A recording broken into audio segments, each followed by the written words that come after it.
Nacido en un país donde el color de la piel marcaba el destino de uno, pasó toda su vida luchando por un país en el que todas las gentes fueran iguales. It is an ideal for which I am prepared to die. Tiene una voluntad de hierro. Fija en su mente hacer algo y se vuelve inquebrantable. Durante 27 años continuó su lucha desde detrás de los muros de la cárcel. Se hizo como el acero. Separó su propia angustia de lo que sabía que tenía que hacer para sobrevivir. 3 décadas entre rejas pudieron haber hecho un hombre derrotado y olvidado. A cambio, salió de la cárcel para dirigir a su país a un nuevo comienzo. Es un luchador de la libertad. A veces llega hasta donde los ángeles no se aventurarían. Ese es Mandela. Nelson Mandela, viaje a la libertad.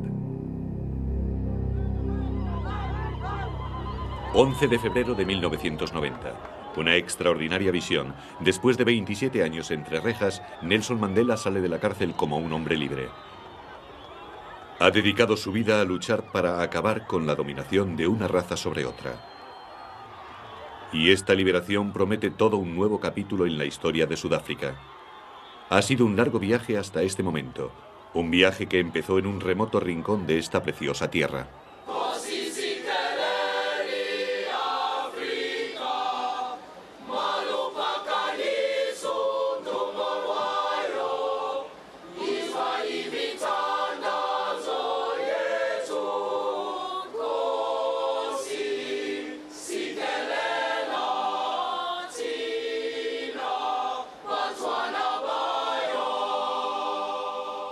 La región de Transkei de Sudáfrica es una tierra aislada de ondulantes colinas y chispeantes arroyos a lo largo de la costa del Océano Índico. Aquí, el 18 de julio de 1918, nació Nelson Mandela dentro de la realeza africana. Su padre, un jefe de tribu, llamó a su hijo Rolihlahla, que significa alborotador. El mundo del joven fue totalmente africano, invariable durante cientos de años. Creció en un mundo aparte. Básicamente era un mundo africano. No creció entre blancos y no tenía el sentimiento de inferioridad que tienen muchos africanos, porque era todo su mundo. Era el mundo de su madre y de su padre. El mundo de su aldea. Era una sociedad ritualista, las familias importaban. Era un vaquero, iba a pastar el ganado por las mañanas. Bebía la leche de las ubres de las vacas. Era la existencia más simple que puedan imaginarse. Su padre era rico según el promedio local. Tenía suficiente ganado como para pagar a 4 esposas que le dieron 13 hijos. Su tercera esposa, la madre de Rolihlahla, vivía en una aldea cercana y allí el joven pasó los primeros años de su niñez. Era un mundo idílico. Era un vaquero. Se peleaba con un palo con otros chicos y era muy buen luchador. Al anochecer robaban harina de maíz o mazorcas y las asaban bajo las estrellas. Pero existía otro mundo más allá de esa aldea, el mundo de los blancos, del que el muchacho sabía lo suficiente para temerlo.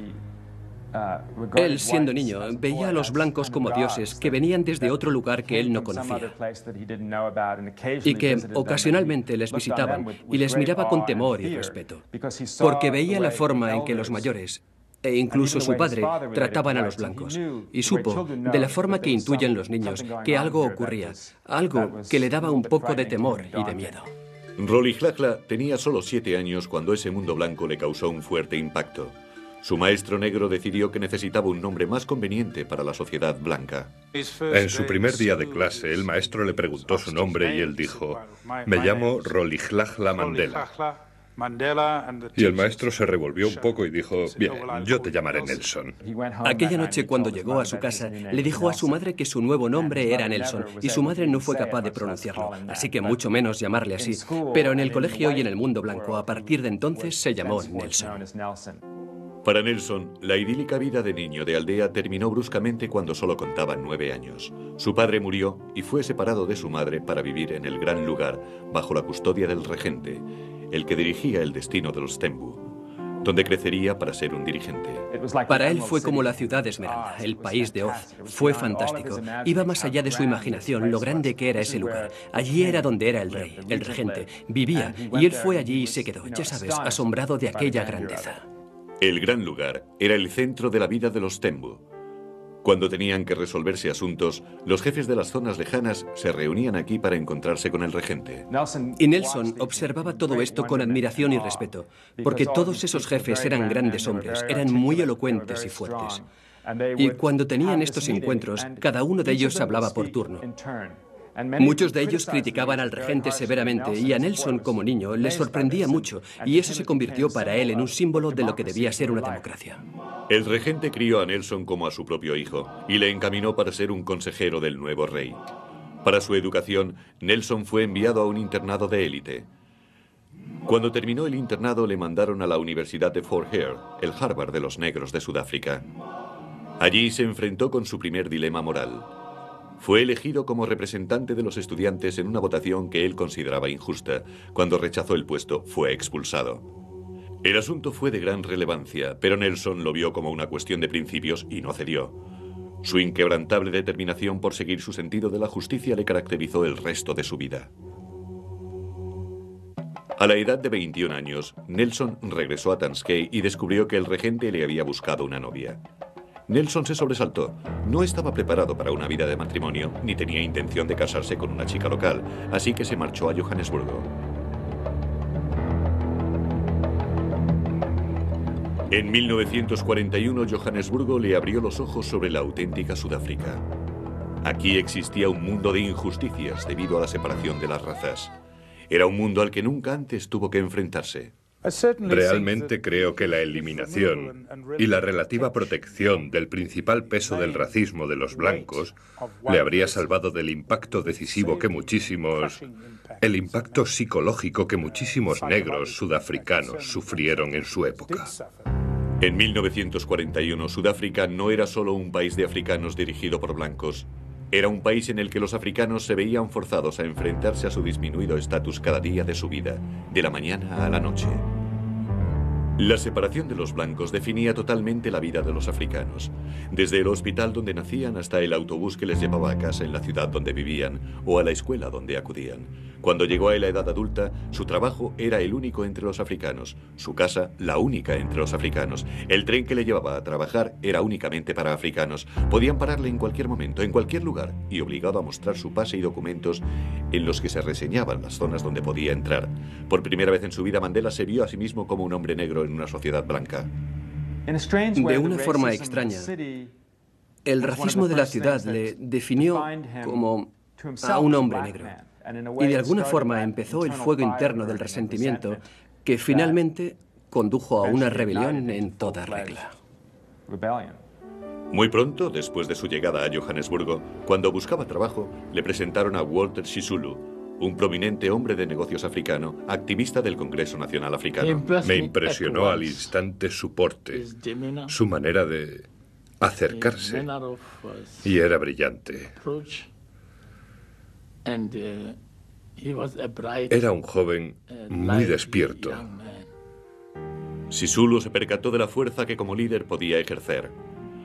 Por entonces, el Congreso Nacional Africano era un grupo formado por activistas luchando por terminar con las injusticias raciales a través de los medios más moderados, boicots, cartas y peticiones. Para Sisulu, el conocer a un hombre educado tan regiamente como Nelson fue un sueño hecho realidad.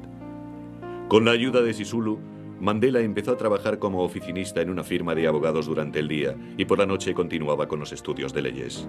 Walter empezó a llevarle a reuniones y tal como había hecho siendo un jovencito, observaba y escuchaba. Escuchaba los discursos, captó la variedad de opiniones y empezó a politizarse. Mi enfoque era que tenía al hombre adecuado y si podía, quería desarrollarle lo máximo posible. En la organización fue subiendo muy despacio. Aún era muy tímido. Todavía era reacio a hablar en público. Se daba cuenta y era consciente de su inglés, el cual pensaba que no dominaba bien. Así que en su primera etapa no habló demasiado. Fue en esa época cuando Nelson se enamoró de una prima de Sisulu, Evelyn, y a los pocos meses se habían casado. Era 1944, casi al final de la Segunda Guerra Mundial, y nacía una nueva era para la resistencia política de Sudáfrica. Los negros sudafricanos trabajaban en las fábricas ayudando a esa guerra que luchaba en nombre de la libertad y democracia que a ellos se les negaba. Fue con el espíritu de estos ideales con el que Nelson y otros jóvenes militantes del ANC formaron la Liga Juvenil dentro de dicha organización para fortalecer un enfoque más radical. En la comunidad negra se seguía dando el caso de sí amo, no amo. Y creo que ese tipo de actitud se extendió a la mayoría de los miembros del ANC. Y eso era lo que Mandela estaba desafiando y cambiando con la militancia que él, Sisulu y otros trajeron a través de la Liga Juvenil. El joven empleado de un bufete que rehusaba hablar en público dejó de ser tímido. Él y otros de la Liga Juvenil pronto llevarían a la ANC hacia una nueva dirección que redefiniría para siempre la lucha por la libertad en Sudáfrica.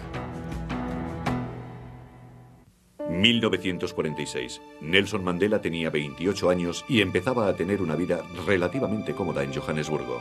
Nació su primer hijo, un varón, y por primera vez tenía una casa en propiedad y podía disfrutar de una vida normal y feliz. Pero no iba a durar. La vida estaba a punto de cambiar para cada uno de los negros sudafricanos. Los afrikaners, nacionalistas blancos, llegaron al poder en 1948 con la promesa a los blancos de una total separación de razas. El nuevo gobierno adoptó rápidamente una serie de brutales leyes represivas. Se le llamó apartheid y su intención era mantener para siempre la supremacía blanca. Los negros comprendieron al instante que ahora eran el enemigo en su propio país.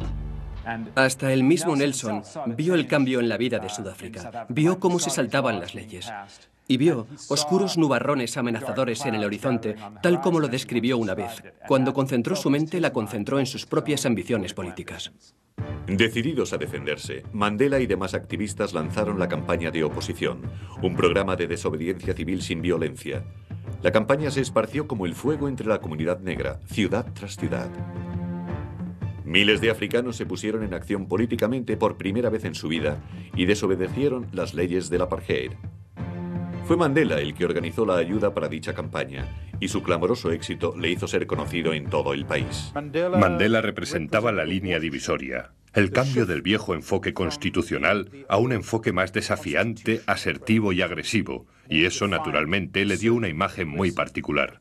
Se convirtió en el símbolo de la militancia para la juventud de aquella época, y eso lo transmitió al ANC. A finales de 1952, Mandela se había convertido en una tremenda espina para el gobierno, por lo que se decidió silenciarle, y le enviaron una orden de inhabilitación. Esto redujo sumamente su libertad de hablar y de movimiento. No podía asistir a reuniones públicas o hablar a más de una persona a la vez. Ni siquiera podía asistir a la fiesta de cumpleaños de su propio hijo. A partir de ahí, Mandela tuvo que continuar la lucha tras el escenario. Pero la primera en sufrir las crecientes presiones fue su familia. Cuenta la historia que en las contadas noches en que acostaba a sus hijos, su hijo le decía: «Papá, ¿por qué no estás más en casa? ¿Por qué no nos acuestas todas las noches?». Y él tenía que decirles esas tremendas y horribles cosas, según él, de que en el mundo había cientos, miles de niños más y que él también debía preocuparse por ellos.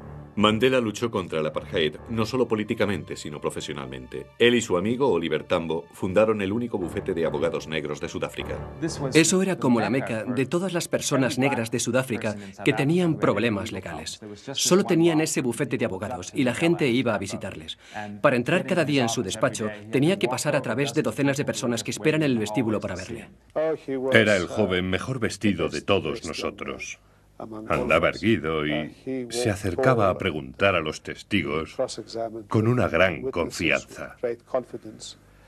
Eso preocupaba a algunos de los magistrados ante los que normalmente comparecía.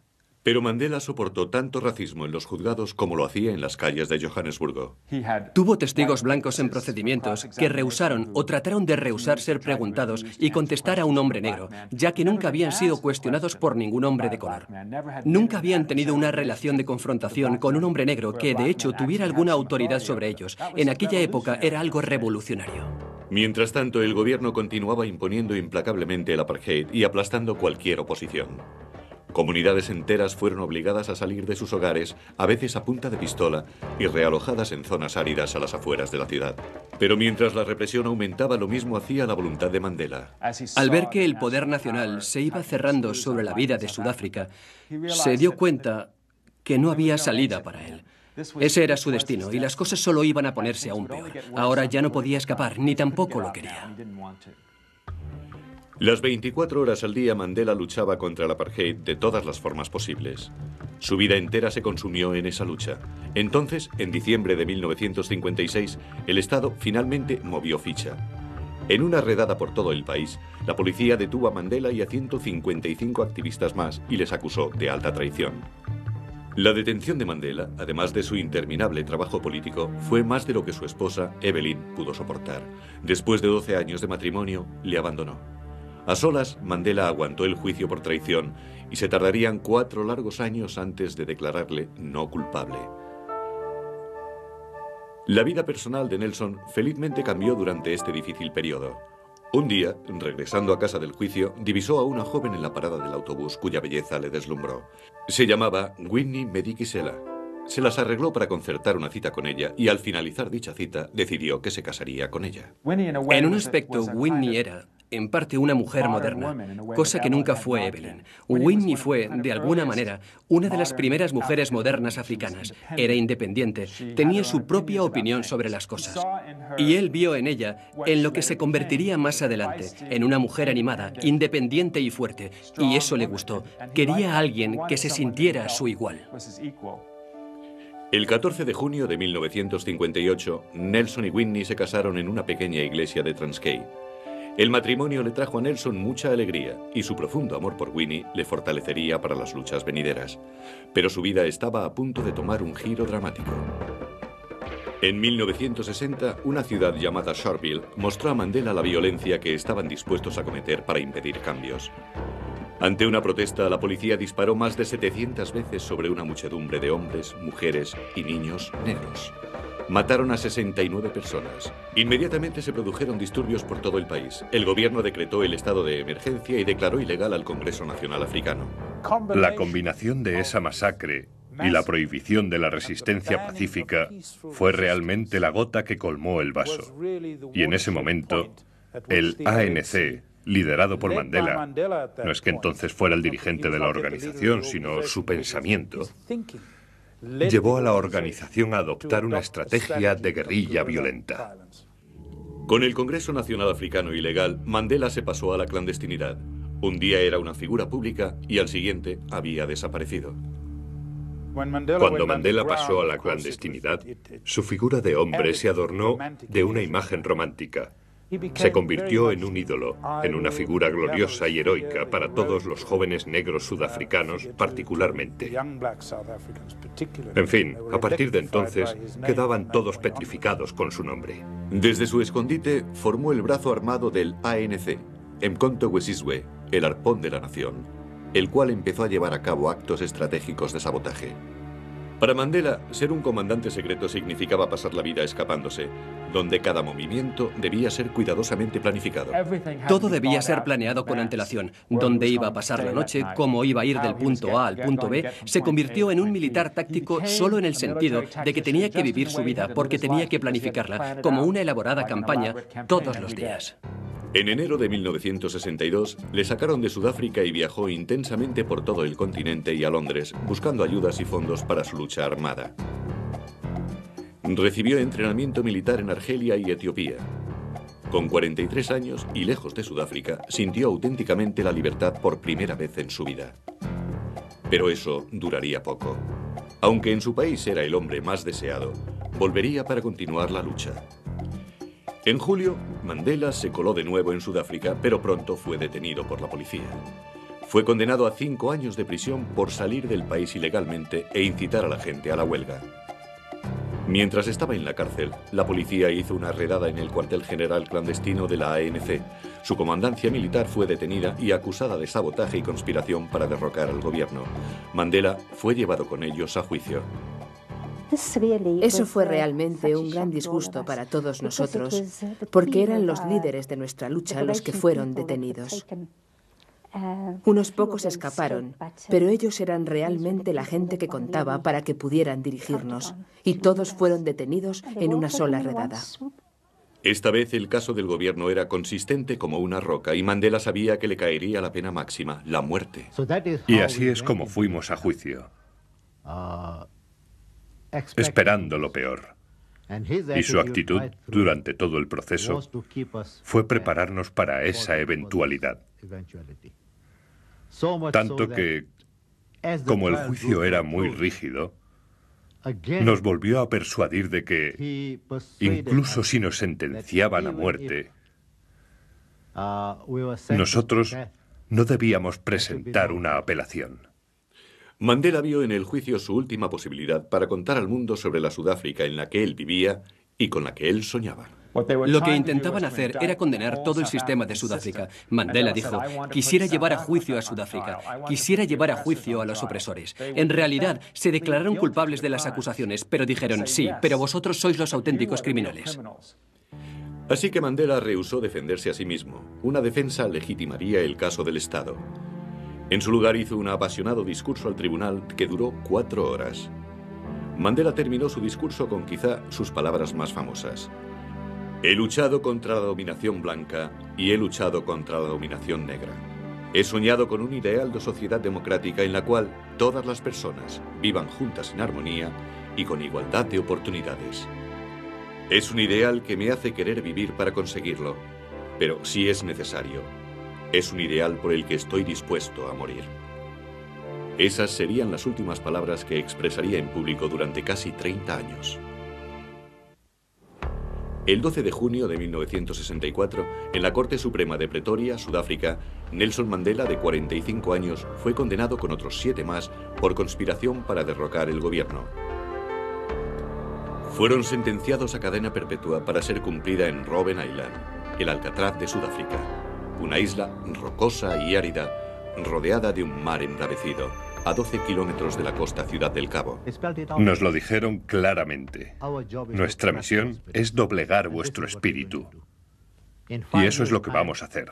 Dentro de 5 años, nadie se acordará del nombre de Mandela. Robben Island era un lugar inimaginablemente duro, totalmente aislado del mundo exterior, un lugar donde la vida y el tiempo parecían congelarse. Aquí no se permitían los relojes, ni periódicos. Las luces estaban encendidas las 24 horas al día. En su primer año de estancia, a Nelson solo se le permitió una visita de su mujer, Whitney. Pasarían otros 2 años hasta que pudiera volver a verla. Y pasarían 20 años hasta que tan siquiera pudiera tocarle la mano. En Robben Island, el apartheid era incluso más brutalmente impuesto que en el exterior. Incluso en las necesidades básicas de la vida, Mandela y los otros prisioneros negros recibían lo mínimo de todo. Cuando tuvimos que ponernos la ropa de la cárcel, a ellos les dieron a todos pantalones cortos y a mí me los dieron largos. A ellos no les dieron calcetines. Y el reglamento estipulaba que deberían llevar sandalias, pero les dieron zapatos, como un favor. En lo referente a la comida, también había discriminaciones. Para ellos, menos azúcar. Solo harina de maíz hervida para almorzar. Para ellos no había pan, menos carne, menos pescado. Desde el primer día, Mandela decidió no darse nunca por vencido. No permitir jamás rendirse. Nunca se sometería a la falta de respeto o malos tratos. Al contrario, pediría el respeto debido a cualquier hombre. Fue esa certeza sobre lo que es justo lo que permitió a Nelson sobrevivir aquí. Si entras en la cárcel con un estado mental negativo, es el infierno. Cada segundo allí puede ser el infierno. Pero cuando entras con un espíritu positivo, tal como entramos nosotros en la isla, nuestra cárcel, sabiendo que la lucha es en otro terreno, es duro. Y ellos lo intentaron todo para doblegarnos, pero fracasaron. Donde Mandela y los demás se aferraron a sus principios fue en la cantera de piedra caliza. Cada día, durante 13 años, desfilaban hasta aquí y desde la mañana a la noche, bajo un sol abrasador, realizaban el matador y atroz trabajo de partir piedras. Pero también dejaron claro cómo deberían o no ser tratados. No correríamos. Nunca les llamaríamos jefe. Trabajaríamos a la velocidad que pudiéramos hacerlo. No íbamos a matarnos trabajando. Cuando nos exigían que al partir piedra debíamos tener un cesto lleno de ellas, les decíamos que hacíamos lo que podíamos. Una vez se dieron cuenta que estábamos decididos a hacerlo, no había forma en la que pudieran obligarnos. Tenían que hablar con nosotros. Reconocieron el liderazgo, lo que generalmente es algo difícil en la cárcel. Así que reconocieron que Mandela, Nelson, era el líder. La conducta de Mandela asombraba a los guardias. Nunca les había hecho frente a un prisionero con tanta dignidad y confianza en sí mismo. Y que además de eso fuera negro, les dejaba sin habla. Pero en el transcurso de los años, la conducta de Mandela consiguió cambiar su actitud hacia él. Con Nelson Mandela llegó un momento en que se dijeron a sí mismos, no toquemos a ese hombre. Era como si fuera tabú. El respeto empezó a aumentar, pero no por un mito, sino por la conducta de Mandela. Él trataba de dar la mano a los guardias por la mañana. Les daba los buenos días, les preguntaba por sus hijos, se interesaba por sus esposas. Llegaron a temer a esa persona y llegaron a respetarla, pero también llegaron a que les gustara Nelson Mandela y al final llegaron a perdonarle. Nunca se vino abajo, no. Puede que se deprimiera, y el hecho de que estuviera lejos de su familia, de sus hijos y de no haberlos visto crecer debió ser muy triste para él. La pena de estar separado de su familia se hizo casi insoportable cuando su hijo mayor, Thembi, murió en un accidente de tráfico en 1969. A Nelson no se le permitió asistir al funeral. Más tarde dijo que la muerte de Thembi había dejado un vacío en su corazón que nunca podría ser ocupado. En el exterior, Winnie Mandela seguía abanderando la lucha contra el apartheid y fue perseguida por ello. Esto fue motivo de gran angustia para él. A sus hijos tuvieron que mandarles lejos a la escuela. No tenían dinero. Winnie fue perseguida y tuvo que vivir alejada de sus hijos. Eso realmente le torturó. Nelson y Winnie llevaban casados 6 años cuando le mandaron a Robben Island. Pero los casi 30 años que se vio forzosamente separado de ella no disminuyeron su amor. Creo que su pasión por Winnie creció mientras estaba en la cárcel. Contaba cómo, estando en la cárcel, tocaba su nariz en una foto que tenía de ella. Y experimentaba la misma sensación de emoción que cuando se la tocaba en realidad. Mientras Mandela iba haciéndose mayor en la cárcel, la memoria de Sudáfrica sobre él se desvanecía. Y entonces, en 1976, todo cambió, cuando un grupo de estudiantes negros fueron tiroteados y muertos por las fuerzas de seguridad en la ciudad negra de Soweto. De repente, el mundo entero abrió los ojos y las presiones al gobierno desde el interior y exterior del país crecieron rápidamente. A mediados de los 80 el impulso para el cambio era imparable y entonces Nelson Mandela se convirtió en el símbolo de ese cambio y el grito por su liberación fue como una peregrinación por todo el mundo para todos los que se oponían al apartheid. Nelson Mandela iba más allá de la vida. Era un símbolo para todos nosotros. Era una inspiración. Nos manifestábamos por él, con su nombre. Queríamos ser como él. Queríamos darlo todo por esta lucha. El país era ahora un tumulto, su economía casi colapsada. Sudáfrica se convirtió en una nación paria para el resto del mundo. El gobierno sabía que tendría que tratar con Mandela más tarde o más temprano. Su peor temor era que muriera en la cárcel, haciendo de él un mártir de la causa. En 1985 se tomó un paso decisivo. Se liberaría a Nelson Mandela si él renunciaba a la violencia, pero él rechazó la oferta categóricamente. My father says, I cannot and will not give any undertaking at a time when I and you, the people, are not free. Pero Mandela también vio claramente lo mucho que el gobierno lo necesitaba. Mandela vio el ambiente del cambio.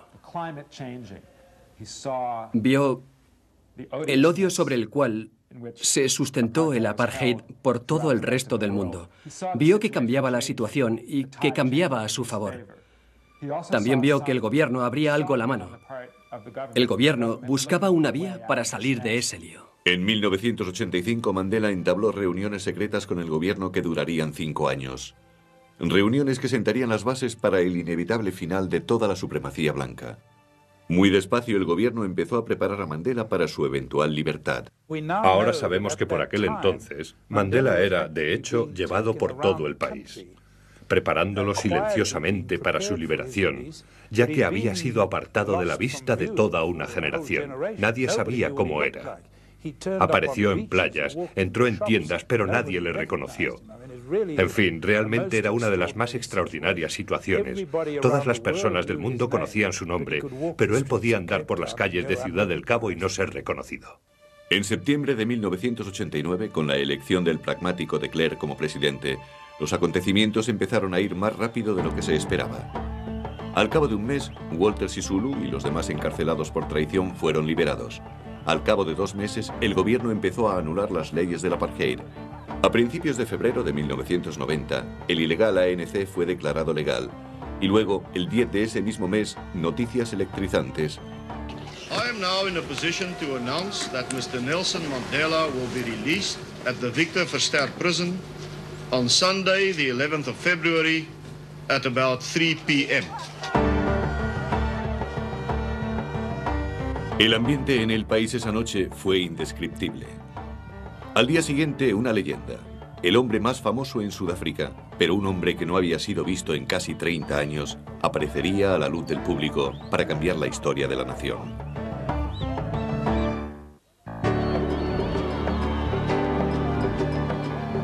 Y por fin llegó el momento. 11 de febrero de 1990. Después de casi 30 años, Nelson Mandela, con 71 años, era al fin un hombre libre. It just seemed like spring was happening in the middle of winter. Our people, I think, felt, hey, well, God, yes, loves us, man. God has heard us, and it's happening. And we are going to enter the promised land.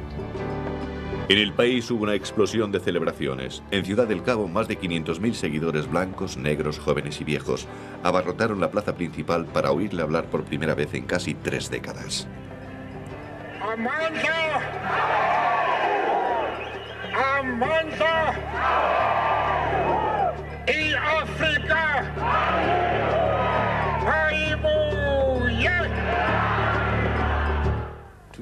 Oír a ese hombre que había estado apartado de nosotros durante todos esos años fue una de las sensaciones más fuertes que sentimos la mayoría de nosotros. Para mucha gente fue un sueño hecho realidad.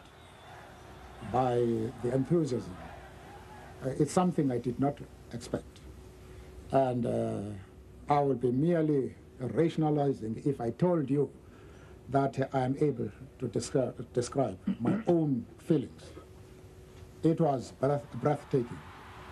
Es difícil comprender el cambio en la vida de Mandela. Ha pasado la mejor parte de 30 años en las entrañas de una cárcel de Sudáfrica. Hoy ha sido una estrella, el centro de la atención mundial. Quizá porque nunca dudó que ese día llegaría. Lo sobrellevó todo con extraordinaria dignidad. Mandela entendió lo mucho que contaba él para Sudáfrica. El país estuvo cerca de enzarzarse en una guerra civil.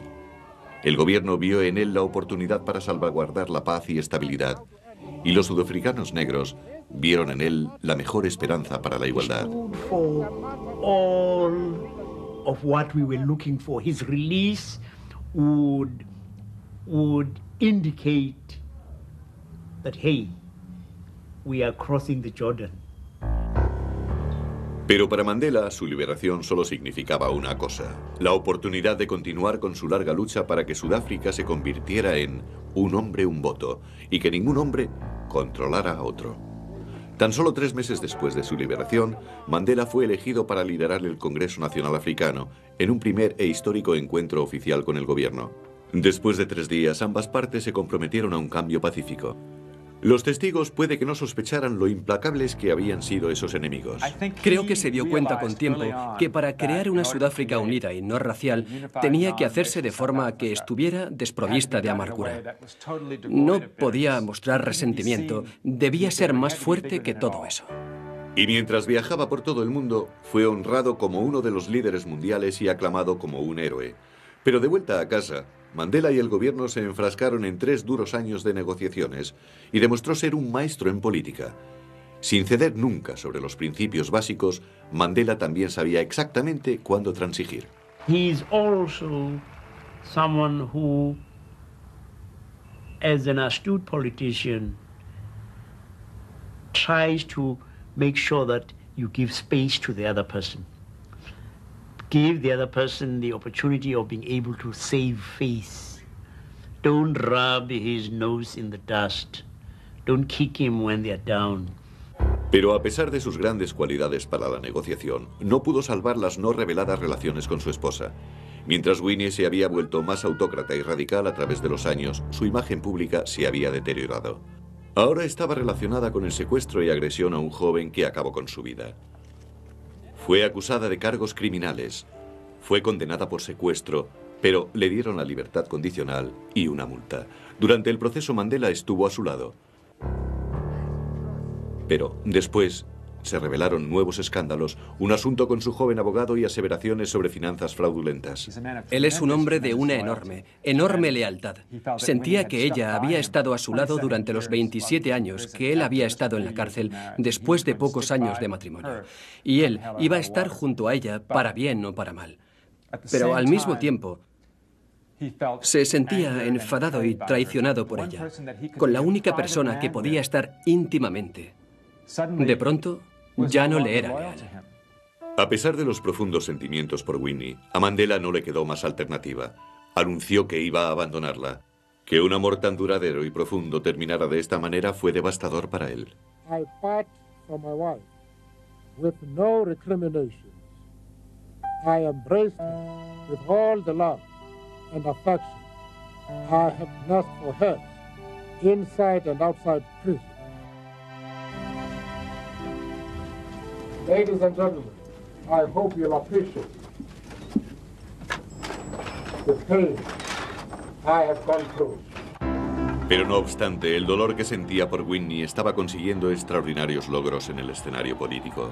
Las primeras elecciones libres de Sudáfrica fueron programadas para abril de 1994. Por primera vez en más de 300 años, desde que nació como país, los negros sudafricanos tendrían el poder para elegir sus gobernantes. Mandela había luchado contra el racismo oficial de Sudáfrica casi toda su vida y ganó del gobierno mucho más de lo que cualquiera hubiera podido ganar. Él tiene una voluntad de hierro. Si quieren saber de dónde saca la energía, pues él fija su mente en hacer algo y es inquebrantable. No hubiéramos podido negociar el final del apartheid sin Nelson Mandela. El formidable logro fue aplaudido por el mundo. En diciembre de 1993 ganó el Premio Nobel de la Paz junto al presidente de Sudáfrica, de Klerk. Pero no había tiempo de disfrutar de la gloria. Ahora Nelson Mandela era el candidato a presidente por el ANC y a la edad de 75 años lideraría su partido en la primera campaña electoral.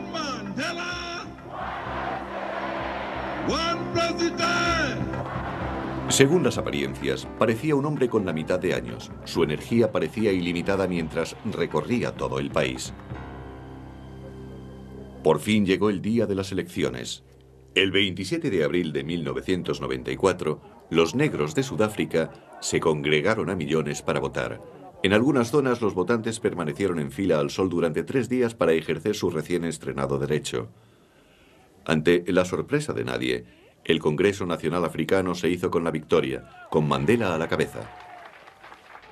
Creo que nunca dudó que el ANC llegaría algún día a gobernar. Sé que puede parecer una ilusión, pero esa era gran parte de su fuerza, la enorme confianza en sí mismo, una gran confianza en la organización y su gran fe en la inevitabilidad de la causa.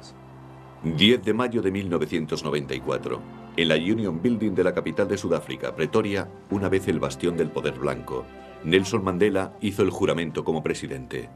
Never, never, and never again shall it be that this beautiful land will again experience the oppression of one by another.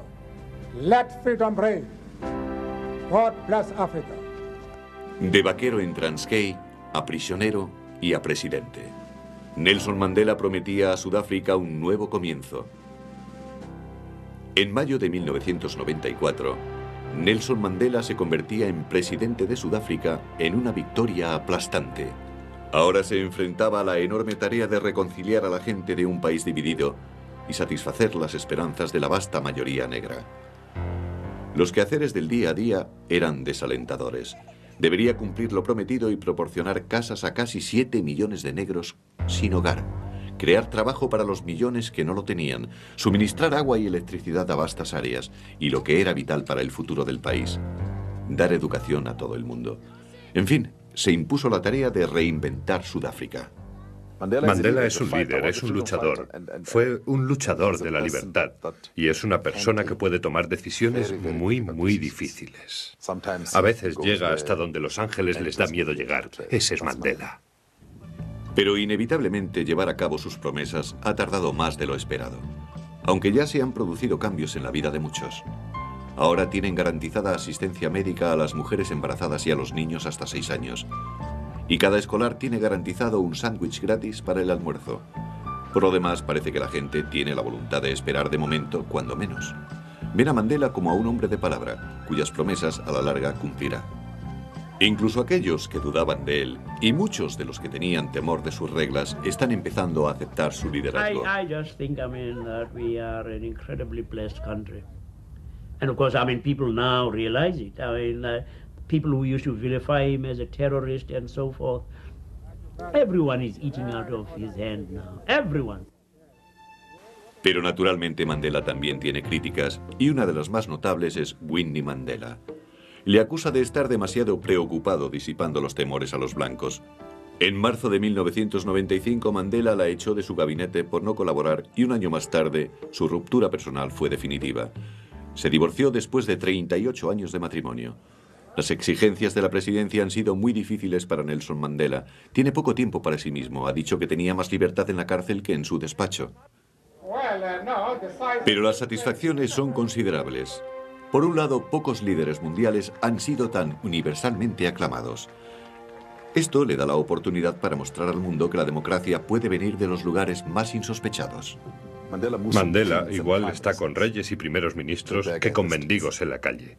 La mayoría de las veces su mano es estrechada por gente corriente, principalmente pobres. Los marginados, la gente que de otra forma nunca sería conocida. Ha estrechado miles y miles de manos y siempre dice que no hay que esperar que la gente te estreche la mano. Primero estréchala tú. Hoy en día Sudáfrica es un lugar inimaginable hace tan solo 10 años atrás. Entonces parecía una posibilidad real que el país terminara en una autodestrucción sangrienta.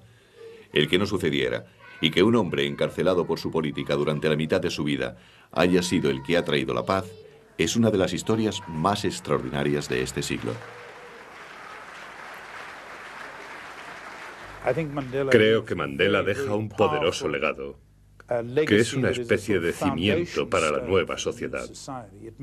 Puede que vaya mal, pero estoy seguro de que nos ha dado una gran oportunidad. Este país podía haber acabado en un baño de sangre, a no ser por un hombre que ha sufrido más que ningún otro, saliendo de la cárcel diciendo, no siento rencor.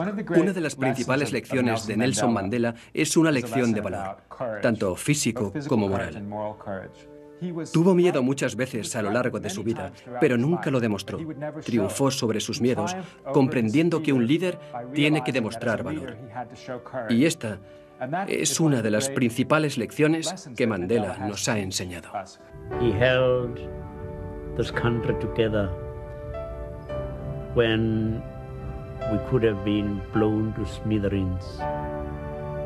Gave us freedom.